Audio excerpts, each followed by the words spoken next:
बृहस्पतिवार व्रत कथा प्राचीन समय की बात है।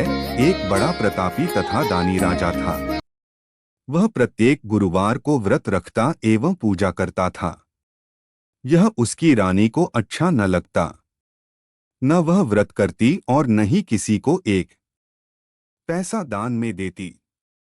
राजा को भी ऐसा करने से मना किया करती। एक समय की बात है कि राजा शिकार खेलने वन को चले गए। घर पर रानी और दासी थी।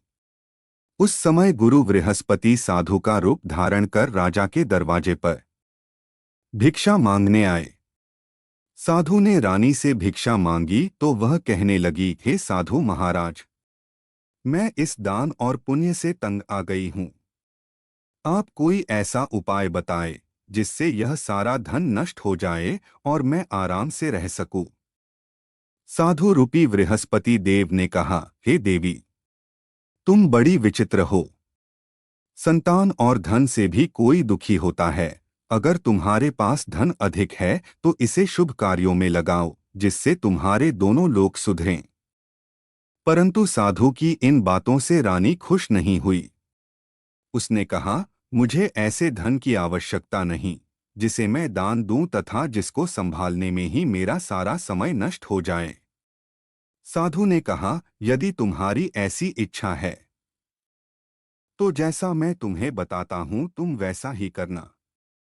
बृहस्पतिवार के दिन तुम घर को गोबर से लीपना, अपने केशों को पीली मिट्टी से धोना, केशों को धोते समय स्नान करना, राजा से हजामत बनाने को कहना, भोजन में मांस मदिरा खाना, कपड़ा धोबी के यहाँ धुलने डालना। इस प्रकार 7 बृहस्पतिवार करने से तुम्हारा समस्त धन नष्ट हो जाएगा। इतना कहकर साधु बने बृहस्पति देव अंतर्धान हो गए। साधु के कहे अनुसार करते हुए रानी को केवल 3 बृहस्पतिवार ही बीते थे कि उसकी समस्त धन संपत्ति नष्ट हो गई। भोजन के लिए परिवार तरसने लगा। एक दिन राजा रानी से बोला, हे रानी, तुम यहीं रहो, मैं दूसरे देश को जाता हूं क्योंकि यहां पर मुझे सभी जानते हैं, इसलिए मैं कोई छोटा कार्य नहीं कर सकता। ऐसा कहकर राजा परदेश चला गया। वहां वह जंगल से लकड़ी काटकर लाता और शहर में बेचता। इस तरह वह अपना जीवन व्यतीत करने लगा। इधर राजा के बिना रानी और दासी दुखी रहने लगीं। एक समय जब रानी और दासियों को 7 दिन बिना भोजन के रहना पड़ा तो रानी ने अपनी दासी से कहा, हे दासी, पास ही के नगर में मेरी बहन रहती है। वह बड़ी धनवान है। तू उसके पास जा और कुछ ले आ ताकि थोड़ा बहुत गुजर बसर हो जाए। दासी रानी की बहन के पास गई। उस दिन बृहस्पतिवार था। रानी का बहन उस समय बृहस्पतिवार की कथा सुन रही थी। दासी ने रानी की बहन को अपनी रानी का संदेश दिया, लेकिन रानी की बहन ने कोई उत्तर नहीं दिया। जब दासी को रानी की बहन से कोई उत्तर नहीं मिला तो वह बहुत दुखी हुई। उसे क्रोध भी आया। दासी ने वापस आकर रानी को सारी बात बता दी। सुनकर रानी ने अपने भाग्य को कोसा। उधर रानी की बहन ने सोचा कि मेरी बहन की दासी आई थी, परंतु मैं उससे नहीं बोली, इससे वह बहुत दुखी हुई होगी। कथा सुनकर और पूजन समाप्त कर वह अपनी बहन के घर गई और कहने लगी, हे बहन, मैं बृहस्पतिवार का व्रत कर रही थी। तुम्हारी दासी गई, परंतु जब तक कथा होती है तब तक न उठते हैं और न बोलते हैं, इसीलिए मैं नहीं बोली। कहो, दासी क्यों गई थी? रानी बोली, बहन, हमारे घर अनाज नहीं था। ऐसा कहते कहते रानी की आंखें भर आई। उसने दासियों समेत भूखा रहने की बात भी अपनी बहन को बता दी। रानी की बहन बोली, बहन देखो, बृहस्पति देव भगवान सबकी मनोकामना पूर्ण करते हैं। देखो, शायद तुम्हारे घर में अनाज रखा हो। यह सुनकर दासी घर के अंदर गई तो वहां उसे एक घड़ा अनाज का भरा मिल गया। उसे बड़ी हैरानी हुई क्योंकि उसे एक एक बर्तन देख लिया था। उसने बाहर आकर रानी को बताया। दासी रानी से कहने लगी, हे रानी, जब हमको भोजन नहीं मिलता तो हम व्रत ही तो करते हैं, इसलिए क्यों न इनसे व्रत और कथा की विधि पूछ ली जाए, हम भी व्रत किया करेंगे। दासी के कहने पर रानी ने अपनी बहन से बृहस्पतिवार व्रत के बारे में पूछा। उसकी बहन ने बताया, बृहस्पतिवार के व्रत में चने की दाल और मुनक्का से विष्णु भगवान का केले की जड़ में पूजन करें तथा दीपक जलाएं, पीला भोजन करें तथा कथा सुनें। इससे गुरु भगवान प्रसन्न होते हैं, मनोकामना पूर्ण करते हैं। व्रत और पूजन की विधि बताकर रानी की बहन अपने घर लौट आई। रानी और दासी दोनों ने निश्चय किया कि बृहस्पति देव भगवान का पूजन जरूर करेंगे। 7 रोज बाद जब बृहस्पतिवार आया तो उन्होंने व्रत रखा। घुड़साल में जाकर चना और गुड़ बीन लाई तथा उसकी दाल से केले की जड़ तथा विष्णु भगवान का पूजन किया। अब पीला भोजन कहाँ से आए? दोनों बड़ी दुखी हुई, परंतु उन्होंने व्रत किया था इसलिए बृहस्पति देव भगवान प्रसन्न थे। एक साधारण व्यक्ति के रूप में वे 2 थालों में सुंदर पीला भोजन लेकर आए और दासी को देकर बोले, हे दासी, यह भोजन तुम्हारे लिए और तुम्हारी रानी के लिए है, इसे तुम दोनों ग्रहण करना। दासी भोजन पाकर बहुत प्रसन्न हुई। उसने रानी को सारी बात बताई। उसके बाद से वे प्रत्येक बृहस्पतिवार को गुरु भगवान का व्रत और पूजन करने लगी। बृहस्पति भगवान की कृपा से उनके पास धन हो गया, परंतु रानी फिर पहले की तरह आलस्य करने लगी। तब दासी बोली, देखो रानी, तुम पहले भी इस प्रकार आलस्य करती थी, तुम्हें धन के रखने में कष्ट होता था, इस कारण सभी धन नष्ट हो गए। अब गुरु भगवान की कृपा से धन मिला है तो फिर तुम्हें आलस्य होता है। बड़ी मुसीबतों के बाद हमने यह धन पाया है, इसलिए हमें दान पुण्य करना चाहिए। अब तुम भूखे मनुष्यों को भोजन कराओ, प्याऊ लगवाओ, ब्राह्मणों को दान दो, कुआं तालाब बावड़ी आदि का निर्माण कराओ, मंदिर पाठशाला बनवाकर ज्ञान दान दो, कुंवारी कन्याओं का विवाह करवाओ, अर्थात धन को शुभ कार्यों में खर्च करो, जिससे तुम्हारे कुल का यश बढ़े तथा स्वर्ग प्राप्त हो और पितर प्रसन्न हो। दासी की बात मानकर रानी शुभ कर्म करने लगी। उसका यश फैलने लगा। एक दिन रानी और दासी आपस में विचार करने लगीं कि न जाने राजा किस दशा में होंगे, उनकी कोई खोज खबर भी नहीं है। उन्होंने श्रद्धापूर्वक गुरु बृहस्पति भगवान से प्रार्थना की कि राजा जहां कहीं भी हो, शीघ्र वापस आ जाएं। उधर राजा परदेश में बहुत दुखी रहने लगा। वह प्रतिदिन जंगल से लकड़ी बीनकर लाता और उसे शहर में बेचकर अपने दुखी जीवन को बड़ी कठिनता से व्यतीत करता। एक दिन दुखी हो अपनी पुरानी बातों को याद करके वह रोने लगा और उदास हो गया।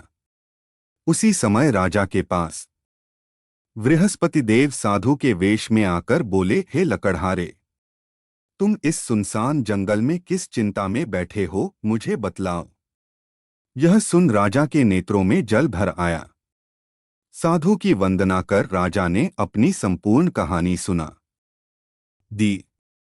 महात्मा दयालु होते हैं।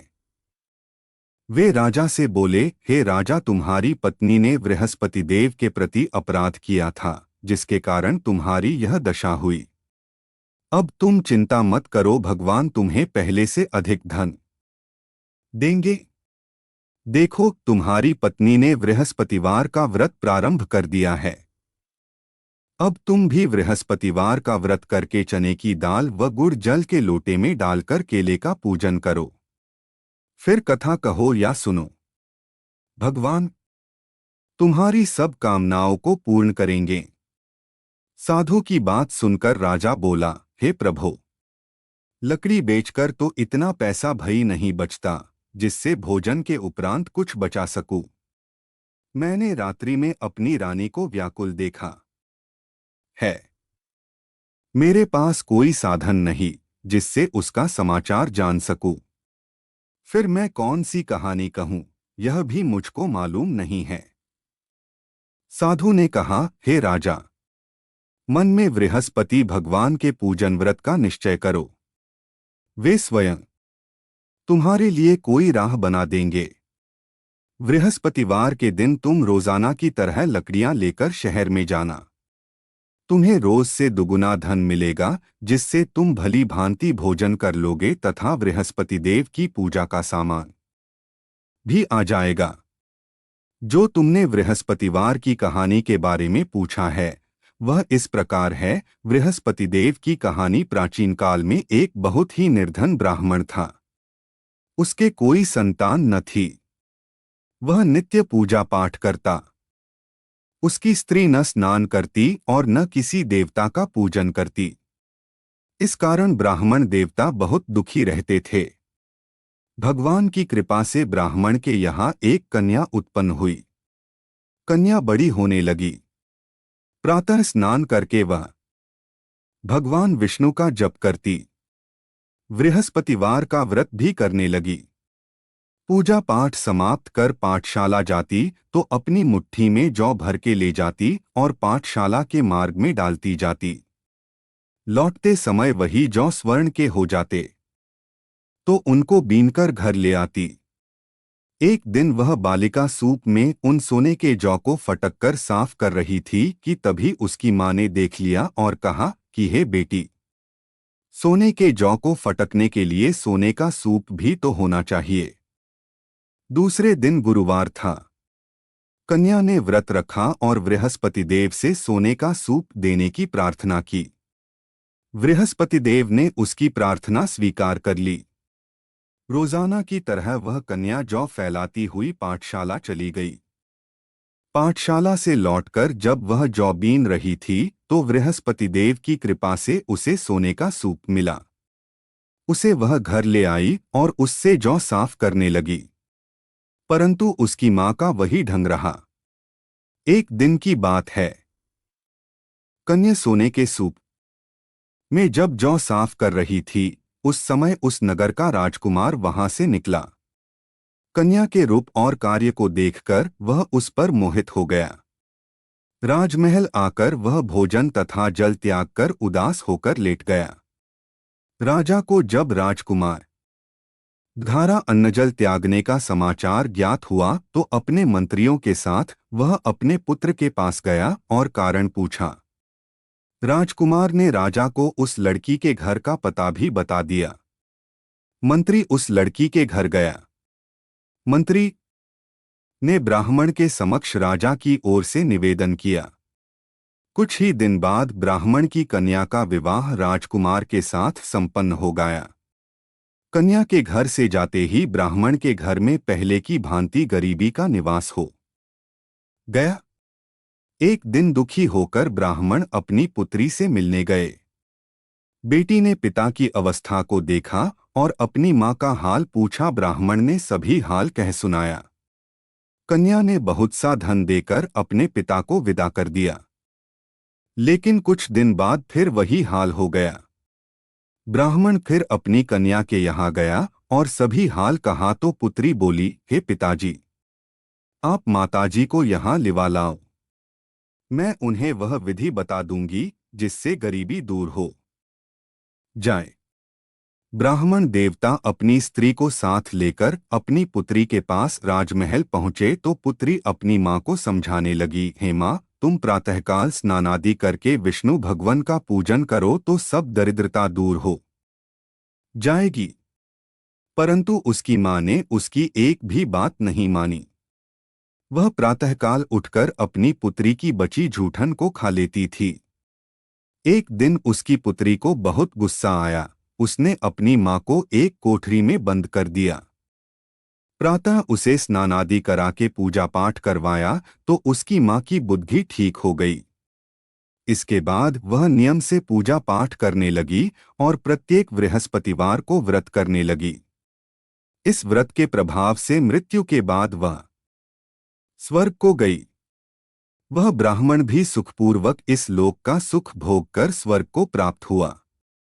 इस तरह कहानी कहकर साधु बने देवता वहां से लोप हो गए।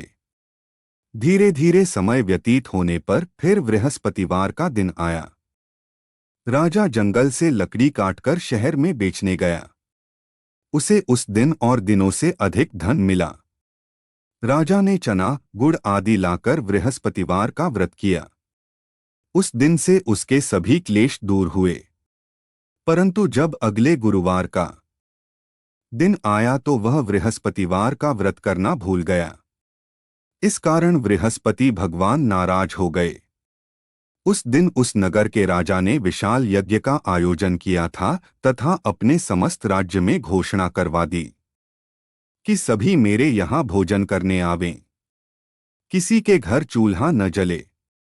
इस आज्ञा को जो न मानेगा उसको फांसी दे दी जाएगी। राजा की आज्ञानुसार राज्य के सभी वासी राजा के भोज में सम्मिलित हुए, लेकिन लकड़हारा कुछ देर से पहुंचा, इसलिए राजा उसको अपने साथ महल में ले गए। जब राजा लकड़हारे को भोजन करा रहे थे तो रानी की दृष्टि उस खूंटी पर पड़ी जिस पर उसका हार लटका हुआ था। उसे हार खूंटी पर लटका दिखाई नहीं दिया। रानी को निश्चय हो गया कि मेरा हार इस लकड़हारे ने चुरा लिया है। उसी समय सैनिक बुलवाकर उसको जेल में डलवा दिया। लकड़हारा जेल में विचार करने लगा कि न जाने कौन से पूर्वजन्म के कर्म से मुझे यह दुख प्राप्त हुआ है, और जंगल में मिले साधु को याद करने लगा। तत्काल बृहस्पति देव साधु के रूप में प्रकट हो गए और कहने लगे, अरे मूर्ख, तूने बृहस्पति देवता की कथा नहीं की, उसी कारण तुझे यह दुख प्राप्त हुआ है। अब चिंता मत कर। बृहस्पतिवार के दिन जेलखाने के दरवाजे पर तुझे 4 पैसे पड़े मिलेंगे, उनसे तू बृहस्पतिवार की पूजा करना तो तेरे सभी कष्ट दूर हो जाएंगे। अगले बृहस्पतिवार उसे जेल के द्वार पर 4 पैसे मिले। राजा ने पूजा का सामान मंगवाकर कथा कही और प्रसाद बांटा। उसी रात्रि में बृहस्पति देव ने उस नगर के राजा को स्वप्न में कहा, हे राजा, तूने जिसे जेल में बंद किया है उसे कल छोड़ देना, वह निर्दोष है। राजा प्रातःकाल उठा और खूंटी पर हार टंगा देखकर लकड़हारे को बुलाकर क्षमा मांगी तथा राजा के योग्य सुंदर वस्त्र आभूषण भेंट कर उसे विदा किया। गुरुदेव की आज्ञानुसार राजा अपने नगर को चल दिया। राजा जब नगर के निकट पहुंचा तो उसे बड़ा ही आश्चर्य हुआ। नगर में पहले से अधिक बाग, तालाब और कुएं तथा बहुत सी धर्मशालाएं, मंदिर आदि बने हुए थे। राजा ने पूछा कि यह किसका बाग और धर्मशाला है। तब नगर के सब लोग कहने लगे कि यह सब रानी और दासी द्वारा बनवाए गए हैं। राजा को आश्चर्य हुआ और गुस्सा भी आया कि उसकी अनुपस्थिति में रानी के पास धन कहाँ से आया होगा। जब रानी ने यह खबर सुनी कि राजा आ रहे हैं तो उसने अपनी दासी से कहा, हे दासी, देख राजा हमको कितनी बुरी हालत में छोड़ गए थे। वह हमारी ऐसी हालत देखकर लौट न जाए, इसलिए तू दरवाजे पर खड़ी हो जा। रानी की आज्ञानुसार दासी दरवाजे पर खड़ी हो गई और जब राजा आए तो उन्हें अपने साथ महल में लिवा लाई। तब राजा ने क्रोध करके अपनी तलवार निकाली और पूछने लगा, बताओ यह धन तुम्हें कैसे प्राप्त हुआ है। तब रानी ने सारी कथा कह सुनाई। राजा ने निश्चय किया कि मैं रोजाना दिन में 3 बार कहानी कहा करूंगा और रोज व्रत किया करूंगा। अब हर समय राजा के दुपट्टे में चने की दाल बंधी रहती तथा दिन में 3 बार कथा कहता। एक रोज राजा ने विचार किया कि चलो अपनी बहन के यहाँ हो आऊं। इस तरह का निश्चय कर राजा घोड़े पर सवार हो अपनी बहन के यहाँ चल दिया। मार्ग में उसने देखा कि कुछ आदमी एक मुर्दे को लिए जा रहे हैं। उन्हें रोककर राजा कहने लगा, अरे भाइयों, मेरी बृहस्पतिवार की कथा सुन लो। वे बोले, लो हमारा तो आदमी मर गया है, इसको अपनी कथा की पड़ी है। परंतु कुछ आदमी बोले, अच्छा कहो, हम तुम्हारी कथा भी सुनेंगे। राजा ने दाल निकाली और कथा कहनी शुरू कर दी।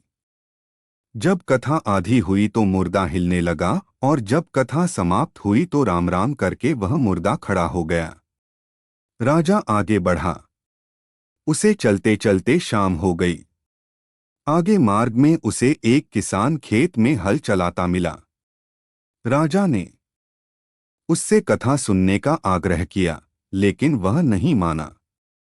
राजा आगे चल पड़ा। राजा के हटते ही बैल पछाड़ खाकर गिर गए तथा किसान के पेट में बहुत जोर से दर्द होने लगा। उसी समय किसान की माँ रोटी लेकर आई। उसने जब देखा तो अपने पुत्र से सब हाल पूछा। बेटे ने सभी हाल बता दिया।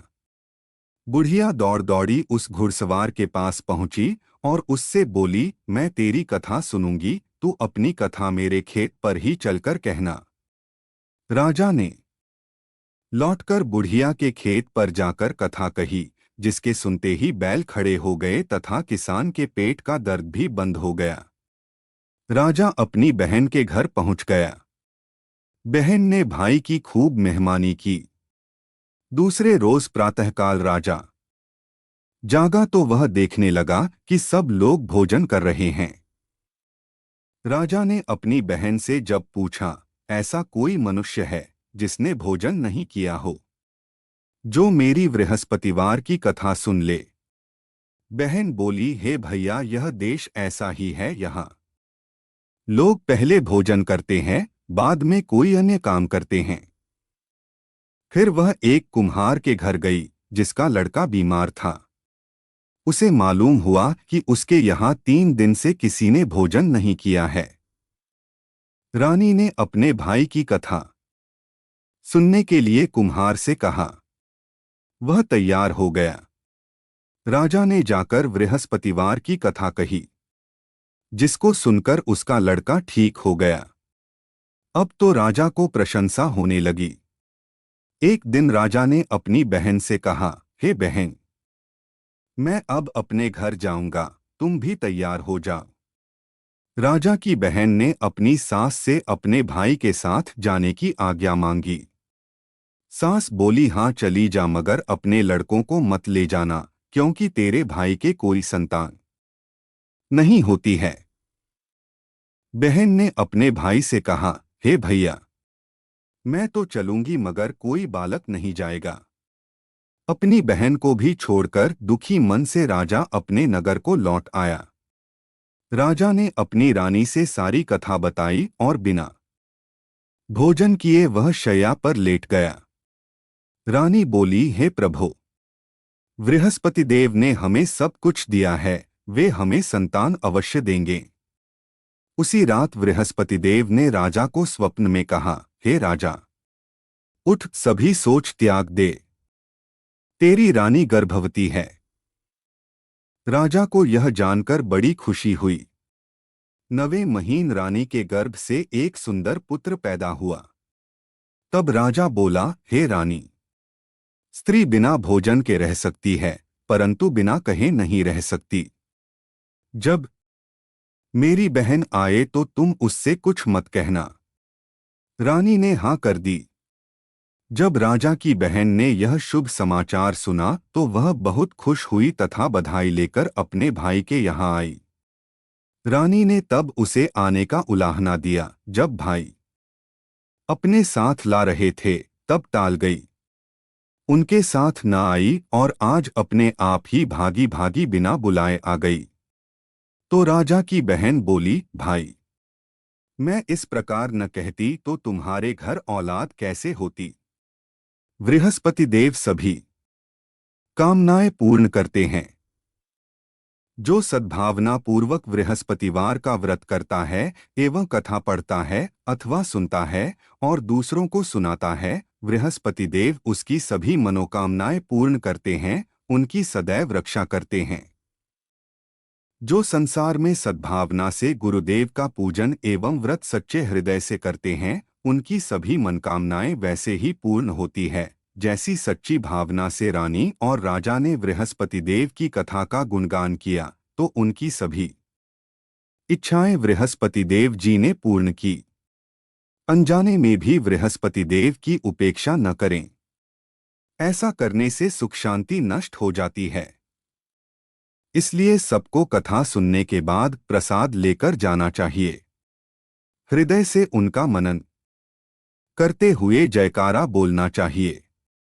बोलिए प्रेम से बृहस्पति भगवान की जय, विष्णु भगवान की जय, आरती बृहस्पति देवता की जय, बृहस्पति देवा उजय, बृहस्पति देवा। छिन छिन भोग लगाओ कदली फल मेवा तुम पूर्ण। परमात्मा तुम अंतर्यामी। जगतपिता जगदीश्वर तुम सबके स्वामी, चरणामृत निज निर्मल सब पातक हरता। सकल मनोरथ दायक कृपा करो भरता, तन मन धन अर्पण कर जो जन शरण पड़े। प्रभु प्रकट तब होकर आकर घार खड़े। दीनदयाल दयानिधि भक्तन हितकारी। पाप दोष सब हरता भव बंधन हारी, सकल मनोरथ दायक सब संशय हारो। विषय विकार मिटाओ संतन सुखकारी, जो कोई आरती तेरी प्रेम सहित गावे। जेठानंद आनंद कर सो निश्चय पावे। सब बोलो विष्णु भगवान की जय।